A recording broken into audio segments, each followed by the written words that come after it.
Під палючим перським сонцем серед величних руїн стародавнього Персеполя височіють ворота царя Ксеркса, монументальний портал, що протягом тисячоліть проголошує велич імперії колись могутньої та всесильної. Зведені за наказом Ксеркса І, роки правління 519-465 рік до нашої ери. Ці вражаючі врата слугували урочистим входом до комплексу палаців, де колись вирувало життя серця Перської імперії. Історія воріт царя Ксеркса, інша назва «Ворота всіх народів», розпочинається близько 520 року до нашої ери, коли Ксеркс, прагнучи утвердити свою владу та увіковічнити свою велич, наказав розпочати будівництво. Цей грандіозний проект, що тривав близько 30 років, потребував неабияких зусиль та ресурсів. Тисячі робітників з різних куточків імперії – каменярі, теслярі, скульптори, різьбярі – звели ці величні врата, втіливши в камені велич задумів царя. Ворота, що сягають 18 метрів заввишки та 11 метрів завширшки, вражають не лише своїми розмірами, але й монументальністю. Їхні величні стовпи, що важать близько 15 тонн, зведені з каменю, цегли та дерева, свідчать про майстерність та знання давніх будівельників. Більшість стовпів збудовані з місцевого вапняку, який добували в каменоломнях, розташованих неподалік від Персеполя. Цей камінь вирізнявся міцністю та стійкістю до погодних умов, що робило його ідеальним матеріалом для будівництва монументальних споруд. Доставку вапняку з каменоломень до місця будівництва здійснювали за допомогою возів, запряжених волами або верблюдами. Процес був важким та потребував багато зусиль, адже деякі камені важили багато тонн.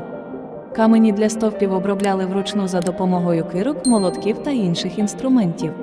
Цей процес був трудомістким та потребував значних навичок та майстерності. Стовпи будувалися з окремих кам'яних блоків, які щільно підганяли один до одного. Для скріплення блоків використовували глиняний розчин. Ворота царя Ксеркса вражають не лише своїми розмірами та монументальністю, але й вишуканими рельєфами, що прикрашають їхні пілони.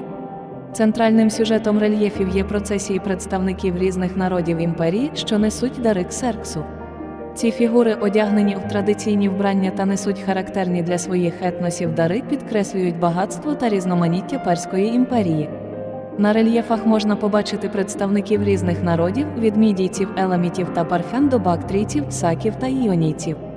Кожна група одягнена у своє традиційне вбрання, що відображає культурні особливості та етнічну приналежність. Дари, які несуть представники народів, також мають символічне значення. Вони можуть представляти природні ресурси, ремесла або військову міць того чи іншого етносу.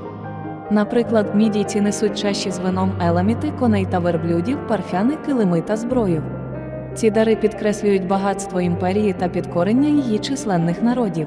Різьблення рельєфів виконувалось вручну за допомогою різних інструментів, таких як молотки, долота, різці та інші. Майстри ретельно опрацьовували кожну деталь зображення, від одягу та прикрас людей до складних елементів архітектури. Після завершення різьблення поверхню рельєфів полірували та шліфували, щоб підкреслити деталі та надати зображенням глибини. З воротами царя Ксеркса пов'язано кілька легенд та переказів, які протягом століть передавалися з уст в уста. Ось деякі з них. Легенда про скарби. Ця легенда стверджує, що під воротами царя Ксеркса заховані скарби незліченної цінності. Ці скарби, нібито, включають золото, дорогоцінне каміння та артефакти з усіх куточків імперії. Протягом століть багато шукачів скарбів намагалися знайти ці скарби, але безрезультатно. Деякі люди вірять, що скарби досі залишаються під воротами, чекаючи на того, хто зможе їх відшукати. Легенда про прокляття. Ще одна легенда розповідає про прокляття, яке нависло над воротами царя Ксеркса. Згідно з цією легендою, ворота були побудовані на місці, де колись знаходилося святилище стародавнього бога. Бог був розгніваний тим, що його святилище зруйнували, і прокляв ворота, засудивши їх на вічне руйнування. Легенда стверджує, що ворота протягом століть зазнавали руйнувань від землетрусів, війн та інших стихійних лих, що підтверджує прокляття. Важливо зазначити, що всі ці легенди не мають історичного підтвердження. Століттями ворота зазнавали руйнувань та занедбання. Піски часу безжально стирали з їхньої поверхні сліди колишньої величі. Проте, завдяки реставраційним роботам ХХ століття, монумент знову постає перед нами у всій своїй красі.